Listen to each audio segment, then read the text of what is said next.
సుల్తానాబాద్ మున్సిపాలిటీపై కాంగ్రెస్ పార్టీ కన్నేసిందా? వర్గపోరుతో బీఆర్ఎస్ పార్టీ ఎన్నికల ముందే చతికిల పడుతోందా? సుల్తానాబాద్ పట్టణంలో కింగ్ మేకర్ కావాలని బీజేపీ ప్రయత్నిస్తోందా?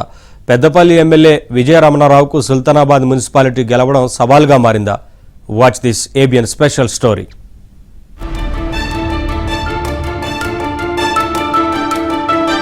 పెద్దపల్లి జిల్లాలోని సుల్తానాబాద్ మున్సిపాలిటీకి రెండోసారి ఎన్నికలు జరగబోతున్నాయి. 2020లో మొదటిసారి మున్సిపాలిటీకి ఎన్నికలు జరిగాయి. 15 వార్డులున్న సుల్తానాబాద్ మున్సిపాలిటీలో 9 వార్డులు బీఆర్ఎస్, 6 వార్డులు కాంగ్రెస్ గెలుచుకుంది.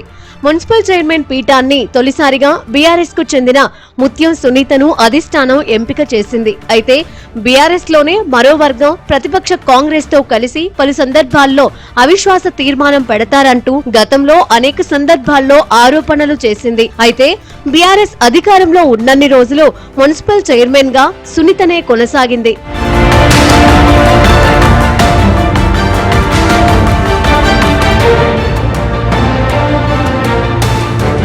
2023లో కాంగ్రెస్ పార్టీ అధికారంలోకి వచ్చిన తర్వాత పెద్దపల్లి ఎమ్మెల్యేగా విజయరమణారావు విజయం సాధించారు. దీంతో సుల్తానాబాద్ మున్సిపాలిటీ చివరి 6 నెలల్లో అవిశ్వాసం పెట్టాలని బీఆర్ఎస్ లోనే ముసలం మొదలైంది.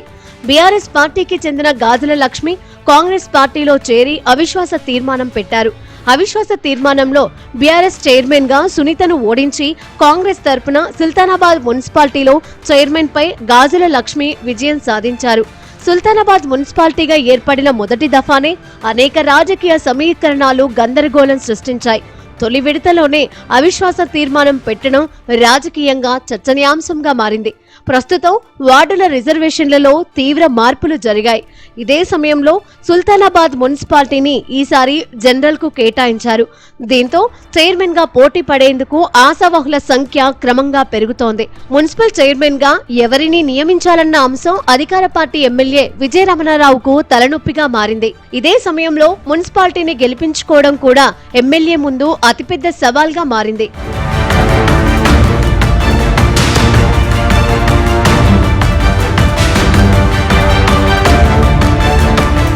కాంగ్రెస్ పార్టీ అధికారంలో ఉండటంతో ఆశావహుల సంఖ్య పెరుగుతోంది.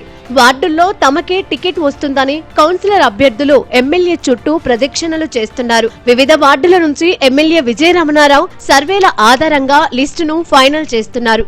2 ఏళ్లుగా పలు వార్డులకు ఎమ్మెల్యే విజయరమణారావు నిధులు కేటాయించారు. అభివృద్ధి ధ్యేయంగా అధికార పార్టీని గెలిపిస్తే అధిక నిధులు వస్తాయన్న నినాదంతో మున్సిపాలిటీ ఎన్నికల్లో ప్రచారం చేస్తున్నారు. మున్సిపల్ చైర్మన్ పీఠాన్ని కాంగ్రెస్ ఖచ్చితంగా కైవసం చేసుకుంటుందని ఆ పార్టీ నేతలు అంటున్నారు. మా మున్సిపల్ 5 సంవత్సరాలు 6 సంవత్సరాలు కావస్తుంది. ఇంతకుముందు 4 సంవత్సరాలు టీఆర్ఎస్ గవర్నమెంట్లో 4 సంవత్సరాలు చేయడం జరిగినది. ఎలాంటి అభివృద్ధి మీ అందరికీ తెలుసు, ఎలాంటి అభివృద్ధి కాలేదు. గత 2 సంవత్సరాల నుండి విజయన్న గారు 2 సంవత్సరాలు ఎమ్మెల్యేగా గెలిచిన తర్వాత ఒక్కసారి చూడండి, గత ప్రభుత్వానికి ఈ ప్రభుత్వానికి ఎమ్మెల్యే గారు ఏ విధంగా చేసిర్రు, ఎంత సుందరంగా ఉన్నది. ప్రతి రోడ్డు చూడండి, నూనె పోసి ఎత్తుకునే విధంగా ఉన్నది. కాబట్టి ఒక్కసారి గమనించగలరు, 2 సంవత్సరాలల్లో ఎంత సుందరంగా చేసిండు. పూసాల రోడ్డు కానీ, సిరాపూర్ రోడ్డు కానీ, చెరువు కట్ట నుండి ఎక్కడి వరకు ఒడ్డరిళ్ళ వరకు కానీ ఇవన్నీ ఎంత సుందరంగా చేసిండు. డ్రైనేజ్ వ్యవస్థ కానీ, ఇందిరమ్మ ఇండ్లు కానీ గత ప్రభుత్వానికి మన ప్రభుత్వానికి ఎంత తేడా ఉందో ఒకసారి చూడండి. గతంలో మున్సిపల్ చైర్మన్ గా ఉన్న బీఆర్ఎస్ ఈసారి మరోసారి చైర్మన్ పీఠాన్ని దక్కించుకుంటుందన్న ధీమా వ్యక్తం చేస్తోంది. అయితే ఆ పార్టీలో వర్గపోరు మాజీ ఎమ్మెల్యే దాసరి మనోహర్ రెడ్డికి ఇబ్బందులు కలిగిస్తోంది.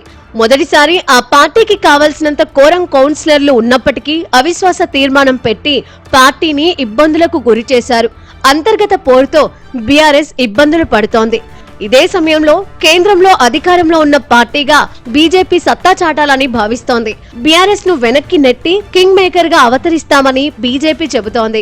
మున్సిపల్ ఎలక్షన్స్ లో 15 వార్డులకు గాను 15 మంది అభ్యర్థులను మేము నిలబెడుతున్నాము. అలాగే ఈ 15 మంది అభ్యర్థుల ద్వారా సుందరబాద్ మున్సిపాలిటీని కైవసం చేసుకునే దిశగా అధిక సీట్లను గెలిచే విధంగా మేము కృషి చేస్తున్నాము.